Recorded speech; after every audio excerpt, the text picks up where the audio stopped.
Chapter 3. The death of JFK seemed to signal the end of a brief interlude of innocence for the country and myself as well. Naturally, the portrait stayed in the can. The hope for prestige and renewal of my fame as an artist blew up with the bullets fired in Dallas. On our return from Washington, I contracted a severe case of viral pneumonia that laid me once again at Dr. Death's door. By the time I recovered, the Wyly'Em Academy board had reached the decision to relocate closer to Chicago with its greater population and cultural base. It seemed the world crumbled right beneath my feet. Though folks tried to reinvigorate my artistic course, there was nothing more to it. Sports, my new passion. Having tasted incredible success in my early life, I now could not imagine failure. Failing at it, a lesson to be now learned. All the confidence, the moxie, and spunk that had been my constant companions from early days melted away, leaving only mediocrity in its wake. Though finding enough of a reserve of self-determination to keep plugging away at it through my junior year of high school, I failed to earn even a varsity letter in any of the sports I tried. On top of that, I developed a physically and socially painful scourge of skin lesions that no amount of treatment could keep at bay. The only antidote offering any escape from this social disease being whiskey. Naturally, the abuse of this spirit further unhinged my personality. Slipping into a manic depression coming up on my last year of high school, Pops looked for greener pastures.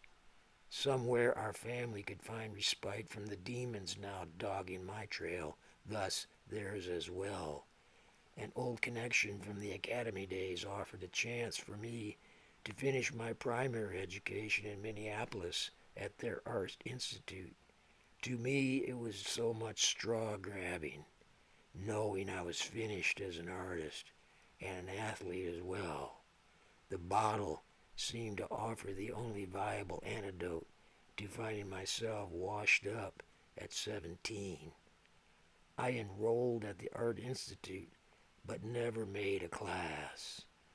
Preferring movie theaters, I'd smuggle in a flask, nursing it through the celluloid world spin. Now, finding myself lost, I spun out, increasingly not in control. I lived then still with my folks who had rented a modest bungalow in an unincorporated area of several blocks in the border zone between the Twin Cities. I had my own little apartment in the basement, found a part-time job bagging groceries, a source for my whiskey procured through older workmates, and sex. Sex. Sex with the nymphomaniac cashier. I forget her name, but not her body. She also worked at a health club where I would go to the sauna to help relieve the pressure from the swelling lesions that continued to plague me like some medieval pox. I took to slicing them with razor blades, leaving my back and neck looking like my skin had been blasted with broken glass. It was in this alcoholic, self-flagellating stupor that I turned 18, registered for the military draft, and got called up for a physical the day after the Tet Offensive in Vietnam. The green machine gearing up to shred some bodies needed trigger fingers. I figured, what the hell, maybe I would relocate myself as a warrior, the man with the scourge boldly fighting the commie scourge. Figuring my civilian days numbered, I went on a final bender. I told my nymphomaniac girlfriend the date, time, and place of my induction, made her promise to get me there, and then crawled into an alcoholic stupor. Page 60. By the time I stumbled into the induction center, peeled off my blood and pus-stained t-shirt displaying my cratered back, crisscrossed with razor tracks, my warrior days were numbered. I found myself, quickly rejected, back outside that gray building, my boots crunching sober snow trails on icy pavement. I felt bitch-slapped, disgusted with my filthy self.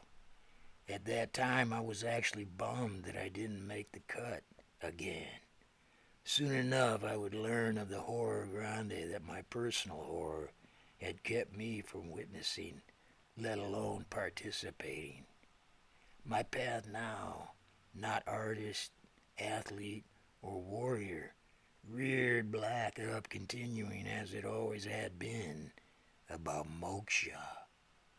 Moksha. Liberation, since that day, nearly killed it too.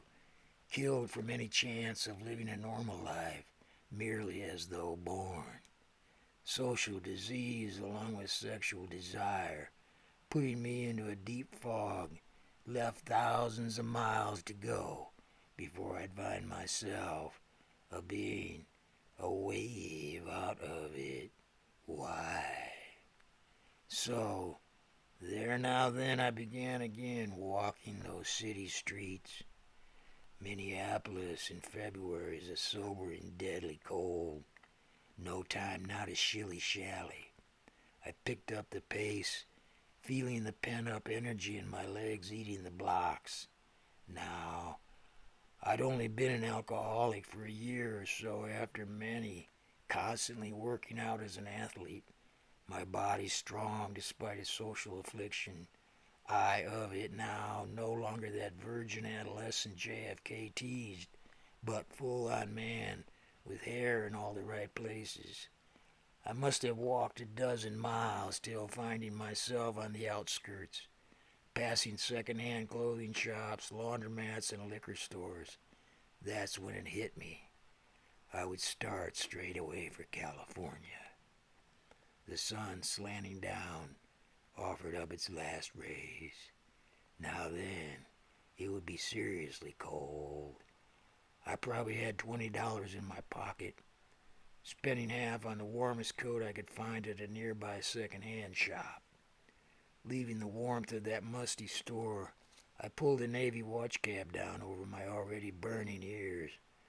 Huddled in my overcoat, I hustled along, trying to keep pace with the frost stiffening the cuffs of my jeans. Following the signs of the freeway, I hung out a thumb till catching a ride south out of Minnesota.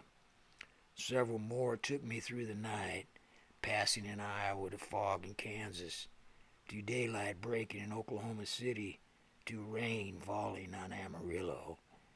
A lesson quickly learned hitchhiking. The older and clunkier the vehicle, the more likely it's stopping to offer a ride. Shiny new, forget about it. In those days, it seemed there was more junkers on the road. Then, comparatively speaking, even most new cars were junk, built to break down in a planned obsolescence.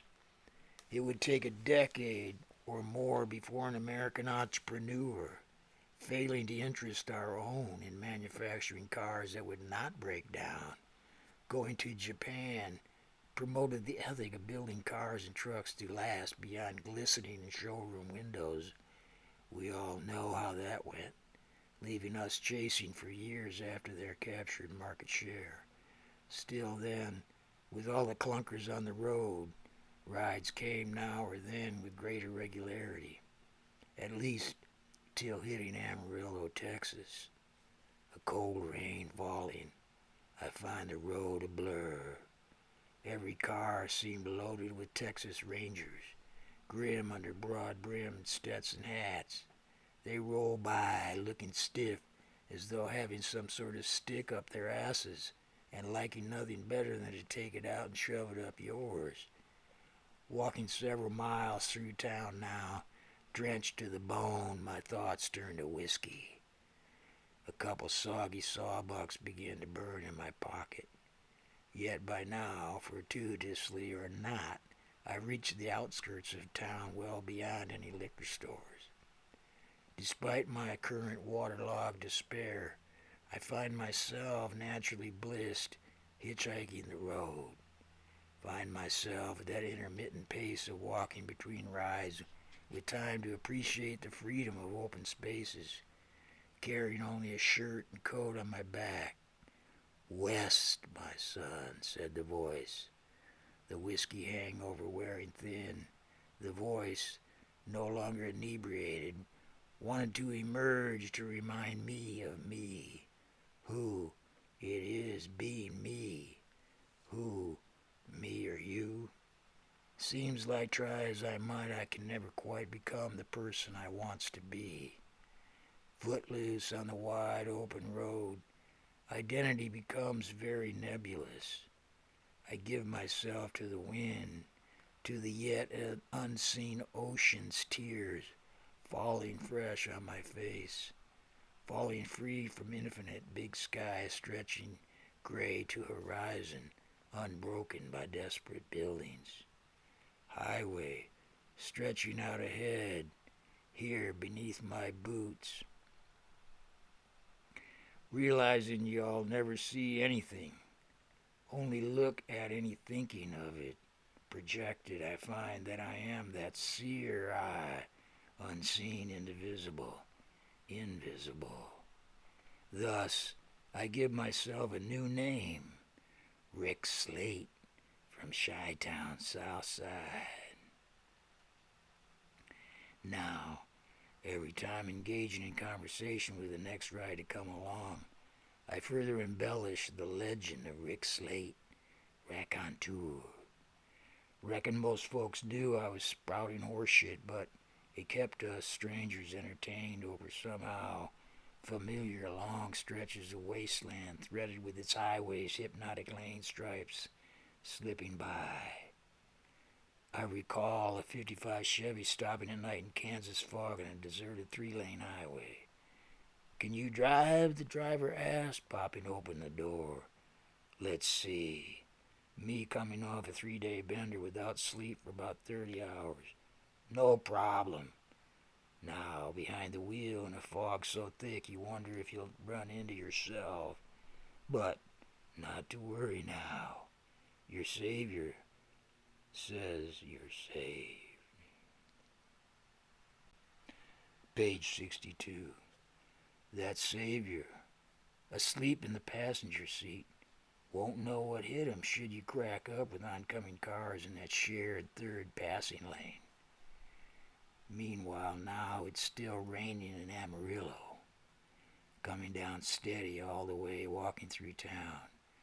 Reaching the far side where the speed limit quickly climbs to 65 miles per hour, I stop. Shivering, soaked to the bone, I begin to wander in my mind as vehicles pass. Spinning tires offering only sprays of puddled rainwater.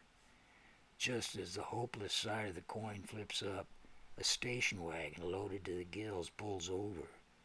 Rick Slate goes into action, jumping in the passenger side. "Oh, y'all got a spare tire on the seat." "No problem." I squeeze myself in, doubled over on the tire. "Hey, look, man, I just stopped to check my load." The driver responds, then takes a second glance at my sorry smiling visage tucked dripping beneath the wagon's headliner. "Oh, what the hell, how far are you going?" he asks with a shrug. "Heading to L.A. to see my ma." "Rick Slate from Chi," I offer with an outstretched hand, my head bent to my chest with my backbone against the roof of the wagon. I keep chattering away like a long-lost brother laid back in the comfort of a leather bucket seat. "Where are y'all headed?" I ask, thinking probably a few miles the next town. Yeah, Dave," he replies, taking one hand off the wheel to shake mine. "Guess it's your lucky day as I'm headed that way myself." "So, you from Chicago?" he asks, pulling back on the highway. "Going out to see my ma," I reply with a nod. Mentioning mother seems a sure way to elicit sympathy, as I've found most have one whether they know about her or not. For better or worse, she's a shared memory that brings any strangers together on a common ground. Yeah, I had to bust out on the QT just short of my back. My neighbor got shot in a dope deal gone bad, which went down to my crib that I'd let him use because I had a thing for his sister, and rather than try to explain to the cops, I decided to beat feet, if you know what I mean. I offered. If you're going to invent a story about yourself, might as well make it interesting, right? I mean, telling of having dinner at the white people's house with our late beloved president and his glamorous first lady might just be too much of a stretch coming from a drowned road dog. Without a word of reply, Dave pulled off the road, thinking maybe I shouldn't have mentioned drug dealing. I estimate we're a good 15 miles out of town on a stretch of 65-mile-per-hour highway. That means a long walk to anywhere without a chance of getting someone to pull over. Dave, hustling out, came around to my side of the car. He signaled me to get out. I crawled out thinking, here I go again with the mouth. Now I'm going to get left stuck out here in the rain on an open stretch of Texas Panhandle Highway. But to my relief, Dave hauled out the spare tire from the front seat. Shifting his load, he found a place for it squeezed in the back of the wagon. He gave me a grin and we jumped back in, headed for Los Angeles and the Great Sea. It's a stretch from Amarillo to Los Angeles, some 1,800 miles of desert, then mountains, more wasteland, then mountains. Then you get to California and what? More wasteland. Then it's Los Angeles, another wasteland. Dave was steady driving, and honestly, I don't remember him pulling over to sleep. He drove through the night, smoking cigarettes, with me keeping up a steady monologue on the life and times of Rick Slate. How a freak random shooting killed his father while behind the wheel of his Studebaker. He was driving Mom home from a wedding anniversary dinner on the highway at 55 miles per hour. Another car pulled alongside. A shot rang out, shattering the windshield. To my mother's horror, Dad slumped over the wheel miraculously. While still in shock, somehow she was able to negotiate control over the speeding Studi, reaching over Dad's dead body, and on like that through the night. Then day, then night. The roads seemed different then. 2 lanes, pouring through every town without needing exits to reach into the heart of them. Every car found themselves slowing down periodically to experience, if only briefly, their locality. They introduced themselves by unique settings where gas stations weren't homogeneous mini-marts with restaurant chains. Instead, there was local funky cafes that might feature a variety of fare like squirrel and rattlesnake. The coffee was always weak and burnt, but you got endless cups for a dime or a quarter. Cigarettes 35 cents out of vending machines. As Willie got more wily and broke, it came down to putting a nickel and a dime and start banging on the machine while flipping the coin return lever. That usually got the attention of a waitress or attendant. They saw what was going on, quickly pulling change out from a register, and ka-ching came a fresh bag tumbling down. It never failed, but I knew not to try it with only one coin. It's a tribute to human nature that people want to believe you, but they can usually tell if they're being played a fool. Then again, me, a young white boy with a winning smile, got a lot more slack than so many others. Little did I realize then the injustice, having color to the skin of just us. On stretches of Route 66, gas stations open after dark could be few and far between, though never charging more than 25 to 30 cents a gallon. I remember the sheer outrage of a driver once having to pay 35 cents. Cars guzzled it and spewed it like there would be no tomorrow at a time when 80% of them in the whole world were in L.A. Majority of those massive monsters of oil-leaking Detroit iron getting maybe 8 to 10 miles per gallon. Machining, primitive by today's standards, breakdowns were almost as common now as not. Still, the biggest hazard for the hitchhiker, getting a ride with a bad driver of an unsafe vehicle, which included most vehicles back then. Seat belts? Already got a belt around my trowel, thank you very much. Thus, I felt pretty dad-burn lucky now to catch a ride with a decent driver with a beat but steady moving ride. Next thing I know, now we're cruising the sprawl of L.A. just before sunrise. Dave keeps driving till we have gone as far in the North American continent as possible. Any further west, stretching as far as the eye can see in all directions, west, the great Pacific Ocean. That is, if y'all could see anything. Now, beyond a thick shroud of smog-layered yellow into gray fog, veiled the thin light of daybreak. Dave pulls over. I jump out into that gray invisibility punctuated by a sound heard for the first time. Surf roar lapping sand. Before I get the door shut, Dave gives me a hey. You dropped your wallet on the seat, Willie, he said, holding it open with a big grin. He hands it over with a wink before chugging off in the dusty station wagon. Goodbye, Dave. Goodbye, Rick Slate. Hello, the end of just us. Good old us. U.S. us of A. May not be able to see the end of it, but by the sound of it I know the great end is near. Fog so thick I barely see toes in my boots trudging dry sand. At first, I find myself lost at last.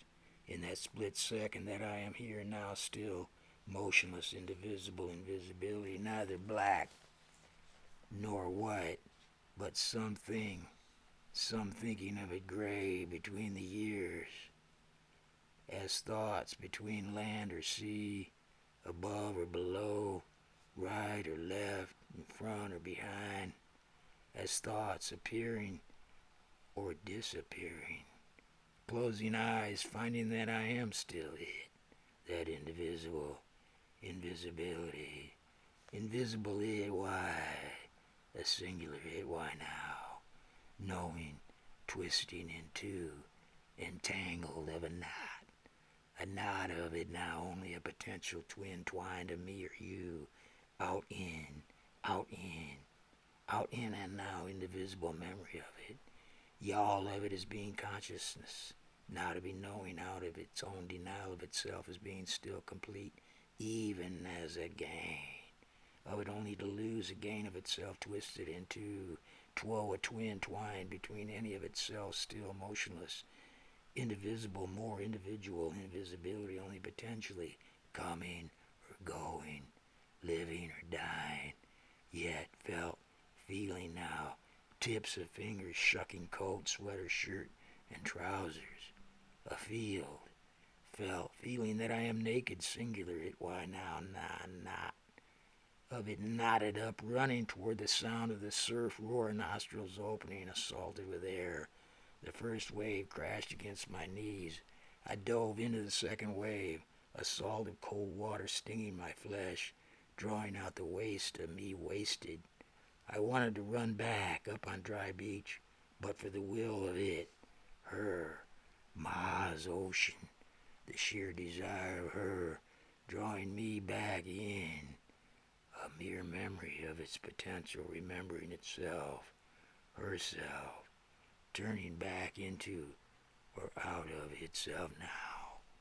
Timeless waters coursing back and forth across my torso, drawing me in, memory out, drawing me out of its memory into its everywhere. Eve, I, aware still, motionless, more memory, completely complete completion. There, here, now, not emptiness to be filled, already full of itself, never it at a loss for words of it to be regained, now not, in other words, than of it lost, only to find itself again, of her, in her eye, of its own desire. Ocean, earth, moon, planets, stars shine, now not, finding myself lost, disappearing, invisibility. A being completely The complete void, full of emptiness, returned to its indivisible invisibility. You or I, merely appearing, staring, itself eternally I turning. Oh, why are you or I witness? Witness out into of itself is singular, and plenty full of itself alone. Then now, knowing voices, a scream. Suddenly salt water stunned my eyes as a press of fingers dragged me from the surf. Water seemed to be pouring out from all my orifices. Toes struggled to find purchase in the waterlogged sand. Tumbling down in a sprawl, I began to focus on the pervasive gray fog. Turning to my left, I looked into deep-set eyes framed by tight curly locks, sideburns, and a thick Fu Manchu mustache. You going to make it there, brother? The curly head spoke, words that seemed to come from somewhere far off, almost drowned out in the surf roar. Crashing. Over his shoulder, another face appeared. This one with light blue eyes, long nose and full lips. She flipped long blonde hair back with slender fingers. Page 66. Is he okay, Bobby? She asked as they helped me stumble back out of the sliding surf. Yeah, I think so. Hand me that blanket, Bobby said, turning to reach for it. He shook it to the side, then wrapped it around my shoulders, rubbing it briskly over my arms. My solar plexus started crackling with electric fire that spread to arms and legs. I owe you my life, were the first words that passed my trembling lips, toes curling in firmer sand. Were you trying to off yourself? The girl asked, while joining in rubbing my still shivering torso. I sure as heck didn't think I was. I just hit town. Reckon if you guys hadn't come by, well, it would have been my last stop, I offered with a grin. Her eyes were like sky, deep blue on a clear winter's day. Even the gray fog seemed too thin as I stared into them. Come on, bro, we'll give you a lift. You got any clothes besides those boxers? Bobby asked. Yeah, but they're shot. I'd be obliged if you could drop me off at a thrift store, I replied, feeling the rush of my new life, coming in, the old one passing away, a wave with the surf roar. Why, hell yes, bro. You got a name, Ocean Boy? She asked. Rick. Willie, I stammered. Rick Willie, she replied. Yeah, friends call me Trick Willie because I can make it all disappear. What the fuck, Trick Willie? Then realize I'm on the West Coast, finding my whole sensibility changing. In a flash, finding myself more fluid like on LSD. The solid Midwestern me turns instantaneously liquid, nebulous, and electric. Trick, huh? My friends call me Large Bob for reasons which I could enlighten you should we become better acquainted, Bobby answered with a slightly defensive edge. I'm Kamala, but you can call me any time, she said with a smile. Okay, now we got that out of the way, let's boogie. Can you walk there, mate? Bobby asked with a slightly patronizing voice. Yeah, actually I feel great. I feel reborn. The waters giveth, and the waters taketh away, I said, feeling my toes on sand packed smooth by the rolling surf. As we reached the softer edge, Kamala puts her arm around my waist. I resist the urge to draw her in both arms. We walk for a ways in silence, long waves that steady roar, crashing, lapping the shore as seagulls squall about. We come to a 55 Chevy parked just off the roadway in dry sand with clumps of ocean grass combed by the salt wind. The fog seemed thinning, but I could still barely see beyond the road until we wound waves of it up off the coastline. Looking back then, it was undeveloped for several miles, still reaching past the fog line, breaking open to a sun-baked sprawl of homes lined with palm trees, leading into a commercial zone cluttered with storefronts. "It's right up here, Bobby. Pull over," Kamala said, turning back to me. "You about 28 to 30?" she asked. "Oh, he could just borrow some of my clothes," Bobby offered, downshifting the Chevy. He pulled up at the curb in front of a chic thrift store. "They got real cool stuff here, Bobby. Bobby's got about 6 inches on you." "Got that right, sister," he scoffed, turning to glance at me over the back of the seat with a long wink. Kamala jumped out and dashed into the store. "You a little jealous, Bobby?" I asked, with the voice leading with both feet in my mouth. "Jealous," he scoffed. "If I'm jealous, my man, I'm jealous for you, not her. Welcome to L.A. It's not just the sensibility, but the edge of this place. As if people are ready to fly apart with the currents from the shifting sands to the always wild, wide-open water. A big fan of 50s film noir. I'm home, as L.A. is noir. I know it because now I'm here in a land where deception is worshipped. Nothing is anything, just as it seems it is now. It isn't. Only one thing, only one thinking of it now, that I am or not it. Once again, at a loss for words of it, I have been reminded of the invisible it, of it. Me or you, mere memory of itself, more or less, in other words, other names, for it is only mine in memory of it, a memory source of it that I am.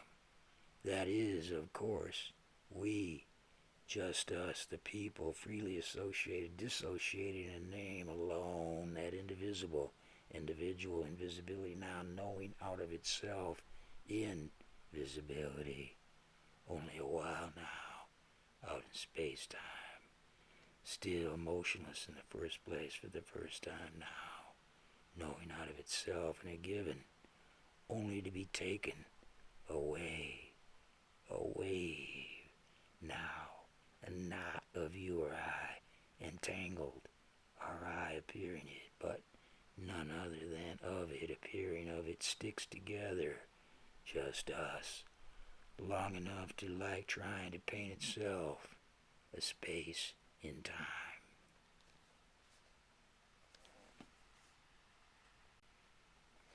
Page 68. I felt purged of this false, artificial, superficial sense of itself now, not myself, drawn out, breathed out from the ocean wave motion, those waves that endlessly draw it out, then roll it back around. Such as it is, I could feel it for myself, the pretending of desire to be somehow somebody. Of that desire, I took up my sword and shield, and my sword definitely pointed towards Kamala, not Bobby. "You're a good-looking little fellow, brother man. You want a job?" Bobby asked, in that slightly patronizing way that seemed to come so naturally to him. "Well, sure. What would I do?" "10 bar, a beer bar, just tapping suds. I know you ain't 21, but we hire you as a dishwasher, and if the AD come around, we shuttle you back to the sink or stock room," Bobby offered, throwing his head back to look my way with that mocking expression I would become accustomed to over the next couple of years. "I'm not old enough to know better, but I like whiskey and women. I hear bartenders get a lot of pussy," I replied, emphasizing the last word of the sentence. I wanted Bobby to know where I stood on the quest for sex, not to be ungrateful for him saving my life, but there were lines I wouldn't cross, despite having already crossed over a few more than once. "So I take that's a yes," he asked, closing his eyes with his head laid back against the seat. "Just tell me one thing." "What?" "What happened back there when we pulled you out? You pass out or what?" he asked, looking at the headline with his eyes closed. I guess. Maybe been on the road for a few days, chewing coffee and driving in and on coffin nails. When's the last you ate? That would be Des Moines. I got some great stuff, Kamala called out even before getting the car door open. You look like a Levi's guy. I got you 2 pair and some t-shirts and the coupe de grace, a leather jacket, she added with a grin, tossing aside the blanket I set to sliding into the clothes she handed over the seat. I'm mighty grateful to you guys, I said, pulling on a cotton t-shirt with a faded green dragon. It's a symbol of magic, she offered with a wink. So we going or what? She asked, tossing her hair with one hand, flipping down the visor mirror with the other, taking a mascara kit from her purse she set about touching up her eyes. So, what did you boys talk about while I was gone? Bobby offered me a job, I said, slipping on the well-worn leather jacket. What do I owe you for all this? Bobby is the manager of the Blue Dog Saloon, she said, snapping the mascara kit shut. You can pay me back when you get a paycheck. How about we get you a hot meal? Or do magic men not need food? Oh, sure, we need the chow, thank you, I replied as Bobby fired up the 55, wheeling back into traffic. It's actually called Reds, the club. We feature live rock and roll 7 nights a week. We got a beer bar and a full liquor bar. In fact, I have to run by there. It's only 9 a.m. and besides, we got to get some food into Willie before he passes out again. And just like that, I was Willie again. So it was. I settled into the L.A. life. Bobby, true to his word, put me on the beer bar. Everybody's best friend as long as I was yanking on the tab handle. My hair grew down to my shoulders, bleaching platinum in the sun. I took up surfing. The salt water and sun healed my sores, reviving my self-confidence. Working the bar, I began to meet a bevy of young birds, though by the time we closed and cleaned up, the birds had usually flown. Once the house lights come up, with the band shutting down, the party atmosphere quickly evaporates. While it was true that Bobby managed the club, did the hiring and firing, the actual owner was a dark-eyed Greek, Peter Stephanopoulos, simply known as Tyke. He was always in the shadows, hunched down in a zip jacket, never saying anything unless he caught you fucking up. Bartenders and doormen were constantly scheming ways to pocket extra dough or booze or whatever wasn't nailed down. Page 70. It seemed everyone who worked there had to keep a day job or have some dream afloat to make ends meet. Naturally, some aspired to movies, finding bit work in the industry. Bobby got Kamala to hire the hot cocktail waitresses while he recruited the face men. It was all part of the show, the glamour of long legs, beckoning lips, and flashing eyes. Finding a growing fascination with the opposite sex, I realized in this town wide-eyed damsels turned to stone dames by age 25. Only going on 19, I learned quick to spot and avoid the jaded ones. It's as if I had a premonition of bad women blues, a self-fulfilling prophecy that would cost me several of the 9 lives I'd been given. Bobby owned a van along with his 55 Chevy. This van, customized with thick carpet, offered me a place to meet some ladies, as well as track it with sand from trips to the beach with my surfboard. Can't say I chased any really big waves, but loved laying in wait just beyond the late breakers, feeling the salt drawing out the poisons of another day in the L.A. nightlife. Alive, drugged with rock and boozed-out boogie nights. That life encompassed several clubs on the Sunset Strip, such as the Whiskey A Go-Go, the Roxy, and Pandora's Box, along with Reds. Employees of one often frequenting the others on nights off, we formed a league of touch football teams with ringers from area college squads, the losing club having to throw a kick-ass bash, Even at this level of competition, I found myself mostly on the sidelines, but that's where the women were. As if chasing my own tail not enough, now I chased a few others. Everyone inclined to the party life wanted to be the bartender's friend, though never stealing one thin dime from Tyke, valuing my fingers and toes too much. I did steady bartering of his brew for a full plethora of drugs. Really, pretty much any and everything. Take LSD to see a god, or Thorazine to see a devil. I tried to balance the sex, drugs, and rock and roll debauchery by heading every sunrise to the great mother waters. She took me back from the first day I arrived, but then spit me out into Bobby and Kamala's lap. Speaking of which, yes, I truly did end up with her one drunken shake of a 3-day run on Black Beauties, but we quickly terminated it, as having already spent a lot of time together, preferring friendship. Then there were now so many bodies out there. But every morning, well, almost, I threw myself on a fiberglass board, paddling out on her chill waters, knowing she could take me any time. I scored major points, gaining unlimited use of Bobby's van by drawing a psychedelic design, one that he had me enlarge into full color, airbrushed on both sides of the van. The drawing came to me unexpectedly after meeting a cadre of surf artists that helped define a burgeoning under and above ground psychedelic art movement of the late 60s era.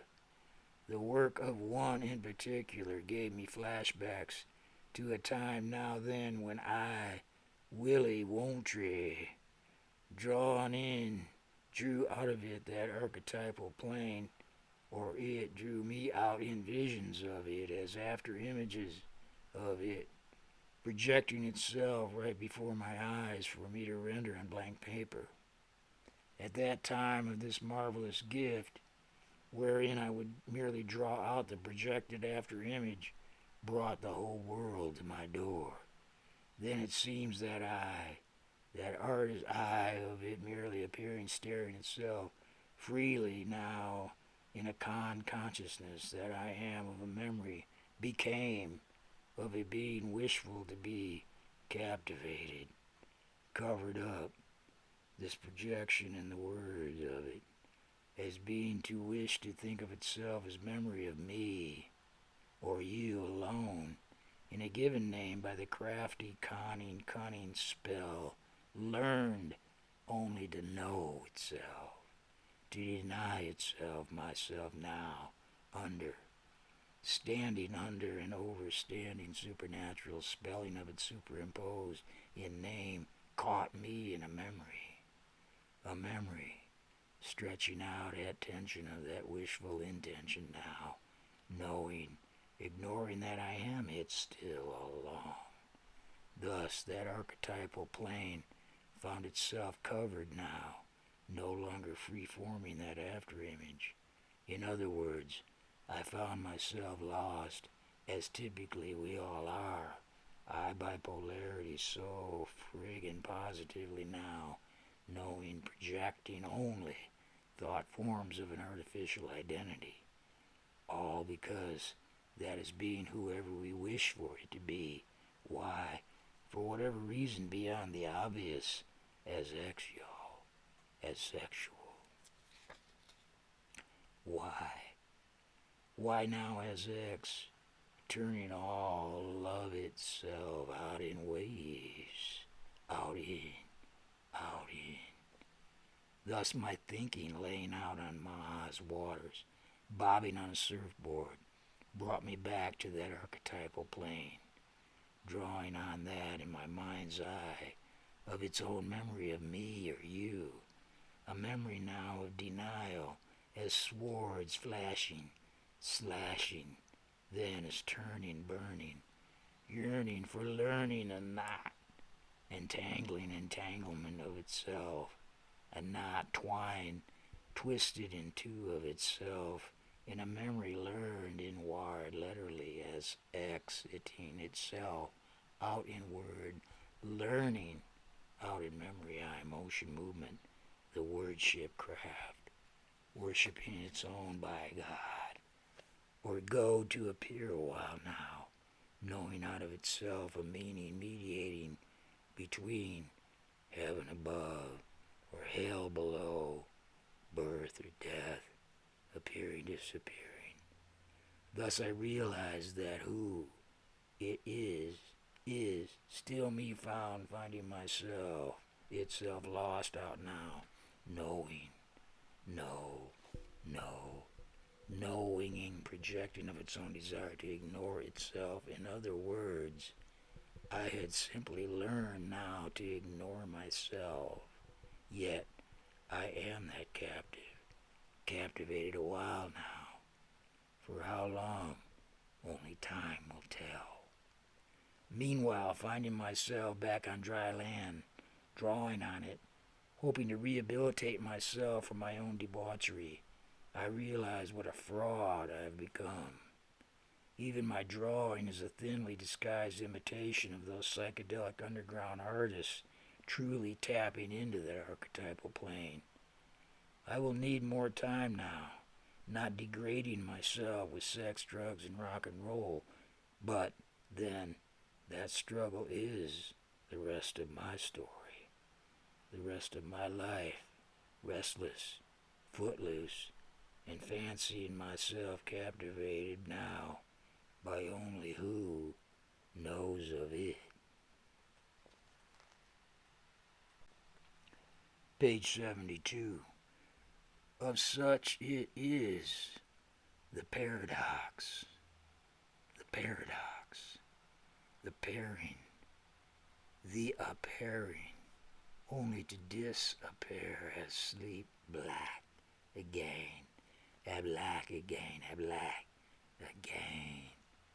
The absurdity of y'all now knowing anything, any thinking of it. Why? Why now knowing out of itself, me or yourself, a memory as being otherwise as X, beyond the obvious, that is? Still, Eve now, picking up pencil and paper for the first time in over some 10, 11 years, flashed me back to JFK and Jackie, to the thumbnail sketch I'd faked after the dinner crowd cleared out, flashed me back to my association with the academy that had written me out as mysteriously appearing, disappearing.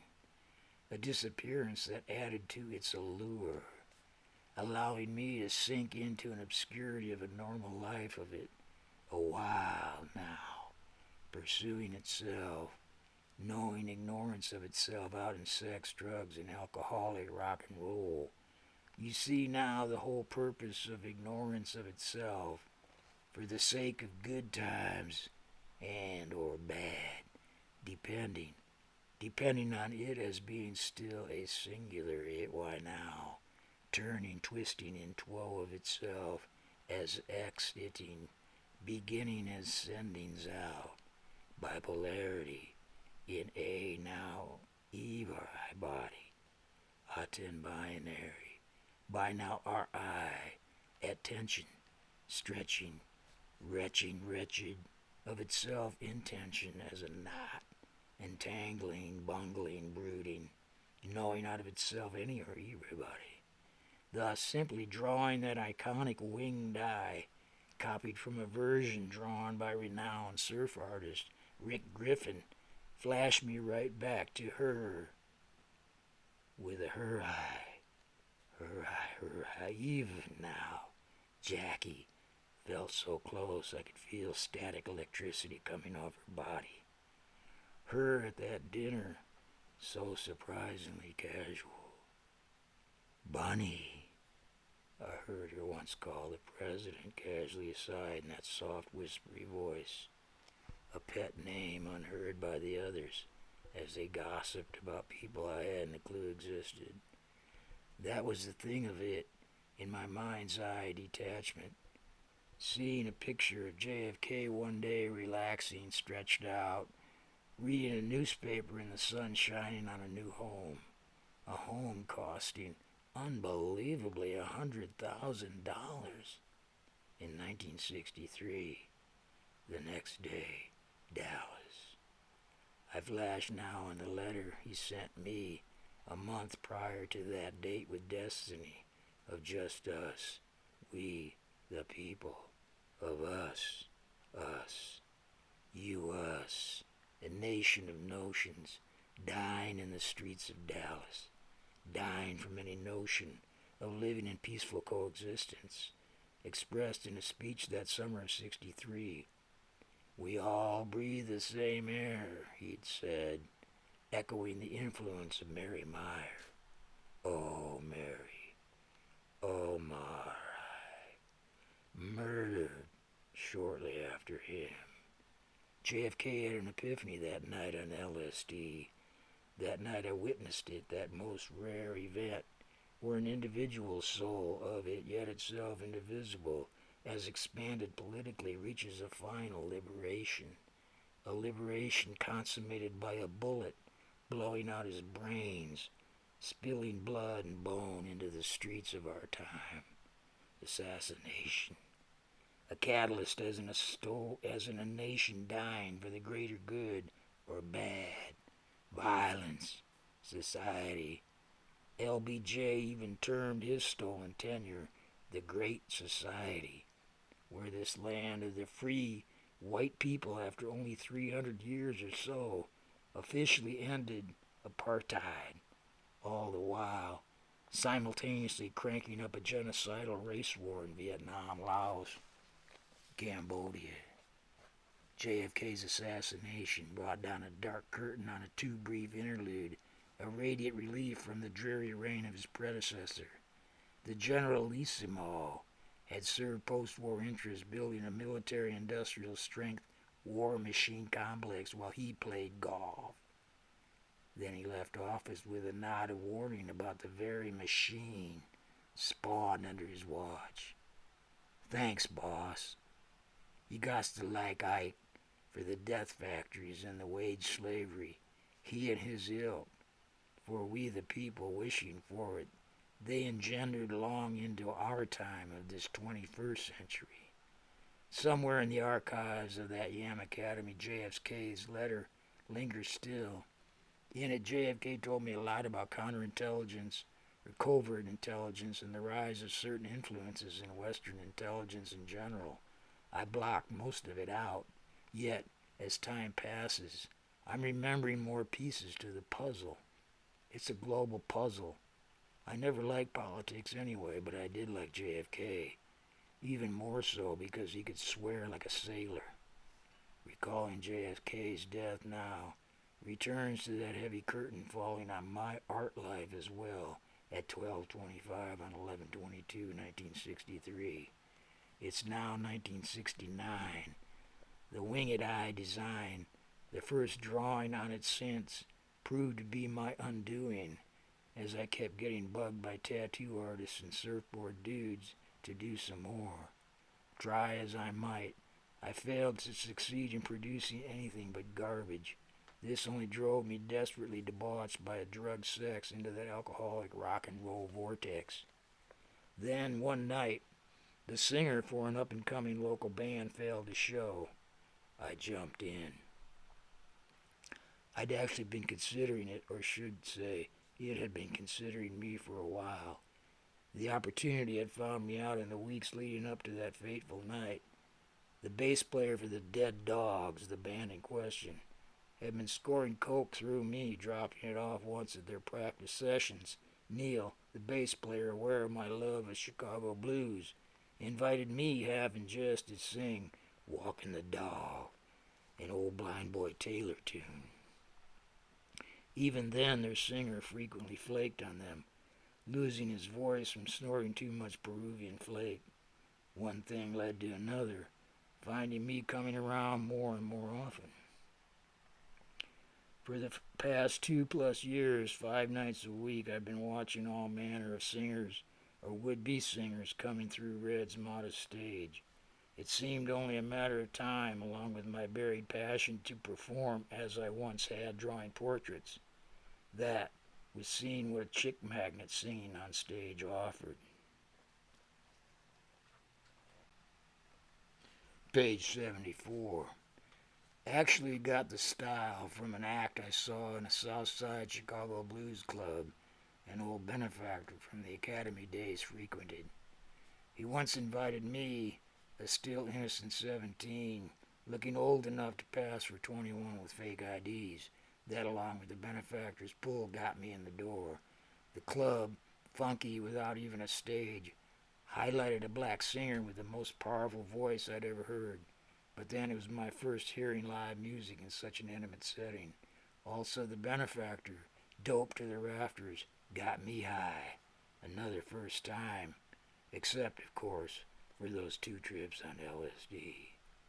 The way the singer laid his whole body into a song mesmerized the packed audience. I remember being totally transfixed by his moves. That's the way I determined to do it, should I ever get the chance. Seeing that chance coming now, I had scored some smack to put me in the right mood. The act caught on with a white suburban valley set that had never seen the likes of Blind Boy Taylor at Ted's in Chicago's black, heavy South Side. Thinking myself, all that served bomb to rock star. For a while, my ego began to swell. Then, as I pulled deep down from my gut bucket diaphragm, the voice began to coalesce with my white bread blues. The very thought of it brought fear into my heart. But fear of who? Myself? Who are you, destroyer? I asked myself. Only you alone know it, came the answer. What to do, or who knows, is there to do anything about it? Only you alone. Then now, knowing out of it a while, I felt a feeling out of it, and not entangled, mangled, out in it. My head, my throat, my balls. Now then, a voracious laugh rolled out of my belly. It shook me till tears. Los Angeles, lost angels of it, rockin' L.A. Blood, sweat, and tears wrenched from my gut bucket, vibrating vocal cords. With liquefied fire, wind fell, feeling fire in vowels, stretching frequency to a pitch oscillating with electrified guitar strings. The voice, unbridled, vigorous sound, waves will, her will. Evil, raw, merciless, cunning, cruel. Still, the folks seemed to dig it. Then, one night, Jim Morrison dropped in after a gig at the Whiskey. He told me about studying allegorical poetry at UCLA. We dropped some acid to communicate with the Lizard Kings. Morrison had JFK's sense of imminent doom, riding hard on highway to hell. What the hell is it about fame, I wondered, that could bring on such sense of doom? The Lizard Kings laughed at such folly of living any life in fear of it, as being exposed as that fraud merely mirrored as though born. That fraudulent artificial identity as born to death, yet only ignoring it all along, under the gravity weight of waiting on it, waiting on death, under the pressure, understanding it, the spell, spelling it, informing it as anything, merely any thinking of it. It, invisibility of itself indivisible, laughed, laughing at living for any death of it alive, lived in fear of itself, fear of a why. Why now's X pose, posing now, taking tall, talking to yourself so seriously, information a while, as X pose, posing itself out in that duplicity, merely living a life mirrored out in it a while now, a while. The deadly dubious deceit of anything, any thinking of itself appearing out in the first place, still, motionless, more invisibility, indivisible, Eve now, right now, left out, knowing it as not, entangled, ensnared, enraptured, laughing that laugh of laughter at the sheer folly of its own merely mirrored mirth. Along the wave, oh, her will away will ride it, rising, falling, turning, churning, burning, desiring possibilities. Lizard kings laughed at the sheer absurd folly of a life spent paying attention only to ignoring itself, free all along. The roar of their laughter tore open the veil, a veil between appearing, disappearing. The voice charged, screaming out with this opening of the veil. The very next day, so exhausted I couldn't speak of it. Leaving the keys for Bobby's van on the cash register, I wandered out of the silent, sunlit club. After taking a shower in the funky apartment above, I donned some clean rags, pulling on the leather jacket over that threadbare, faded Dragon t-shirt. Touched by the memory of Kamala's infectious smile, I started hiking Sunset Boulevard to the Costa Highway north of San Francisco. Hiking with just my thumb, felt freedom of all past history falling away in any rearview mirror. Picking up a ride pretty quick, we zipped along the now so familiar winding Sunset Strip. The old familiar neighborhood fell away, evaporating like a dream at waking, a passing away at the proverbial drop of a hat or the flex of a thumb. How many lives right now left behind? Or do we merely end it to begin it at the beginning, a gain of itself? Curled black up, toothless, hairless, eyes tightly closed in a lightless sack of amniotic mass fluid, waiting for a gain of it only to lose, finding ourselves, just us, lost out in time. Out in. Once out, desiring constantly to get back in. Waiting with the gravity of its own overweight, awaiting a gain on the loss of death stalking itself, as stalking, taking it so seriously all the way, like a gain into itself, Y as X per I. And seeing itself directly, periodically, as leap black into a unconsciousness. Then, now, who falls? For it is you alone all along. Only who knows it is you or I. Witnessing itself. Page 76. Who is it? As thoughts, born out supernaturally of a blackness only, indivisible invisibility, to wait on it again, to appear only, still indivisible, to lose itself? Why, y'all got to laugh as of finding it that I am it all along.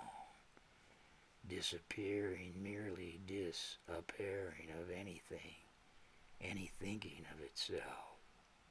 Is it only who now knows, denies that I am it alone? That I am it still, motionless, more indivisible, individual, invisibility, why? In ward, merely appearing it now, then in word, still it, a binary, by now, R-I, bipolarity, I, on I zinging, so positive, negative free electrons, negating itself, picking up supersonically, superficially, superimposing y'all sound waves, informers possibilities, Only who now knows it, now knows, denies out of it is who we the people, our eye of you merely appearing itself.